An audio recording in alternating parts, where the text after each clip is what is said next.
With the full release of Battlefield 1 just around the corner, and the beta having been over for a couple of weeks, we've all been eagerly awaiting news from DICE as to what they're going to change in regards to the full game. Now, an article has been released on the official Battlefield website, a couple of things have been linked on Twitter as well. This will all be found down in the description of this video, and it outlines the changes that DICE Stockholm are going to make to the full game. Written by Daniel Berlin, again his Twitter will be linked down below. They've highlighted a few things that have really taken my interest. Now, it's obviously nice to see that they're making changes and listening to the community, but of course they were always going to do something like this. There's no way that DICE, especially after Battlefield 4, were going to go head on into a game without changing anything from the beta. Of course, that's one of the points of the beta, to get community feedback. So starting off, the biggest news for me is the Conquest game mode and what they plan to do with it. Now, in this new installment of Battlefield 1, and what we saw in the alpha and the beta, was a change in the point system where kills no longer counted. In Battlefield 4, you would have a game of conquest and capturing flags would get you points, and the more flags that you had compared to the other team, the faster the tickets would drain.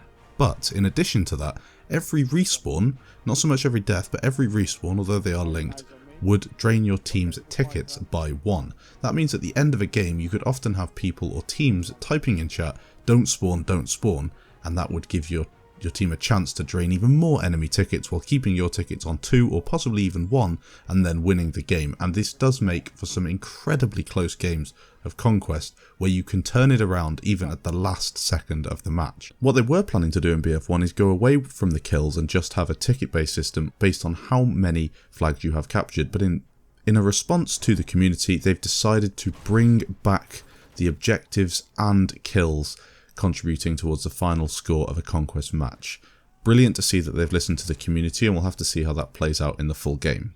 According to the article on the website, they state they've also been monitoring and listening to comments in regards to the Rush game mode. They state it's super exciting to bring back Rush for Battlefield 1, and we're aiming to make it the best Rush experience to date. I might just add that they've got a lot to work on from Battlefield 4 because Rush wasn't the best experience from my point of view, the maps just weren't good enough. They say they're making tweaks to the game mode, looking at the feedback as a backbone to the entire process. So that's really nice that they are taking into account what we're seeing again, but they don't give any specifics to what they're changing. I assume it will be something to do with sniper limits, maybe, the amount of tanks, little changes like that, possibly even upping the player count because 12v12 was a little low. In my opinion, it should have been 15 versus 15 or 20 versus 20 or even more. Admittedly, 32 is a little much, but it also depends on the map you're playing because some maps, would play better for others, so finding that balance might be quite difficult. The final thing that they add is that they're looking at balancing other elements, including the weapons and the vehicles. Now, we all know the light tank was very, very effective, and as they state, it was a bit too effective in the open beta. In my opinion, all they're going to do for that is possibly change the splash damage on a couple of weapons, maybe the amount of ammo you have, and the range on a couple of the weapons as well. The howitzer shell, amazing as it is if you're in the tank, it does have a bit too much splash. I'm not really too sure how they're going to balance the tanks in terms of the repairing system. I think they were fairly good as they were because we didn't actually see rocket guns being used by squads and by, large amounts of enemies.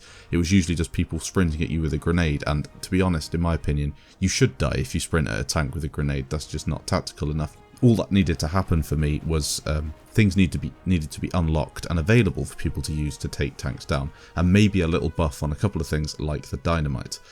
Now, just added on to the end of that statement, Daniel Berlin does say they're going to definitely look into a gadget for the support class which should help neutralise powerful vehicles. Now, I'm pretty certain this is the dynamite, and they're going to make it do something along the lines of sticking to tanks possibly, or be just a little bit more powerful. If you did realise in the beta, it wasn't strong enough at all, and the chain reaction of the dynamite sticks often meant that you didn't hit a tank at all, or you just hit one, and you couldn't stick it to tanks. It just wasn't good enough compared to C4, so they'll definitely be doing something with that.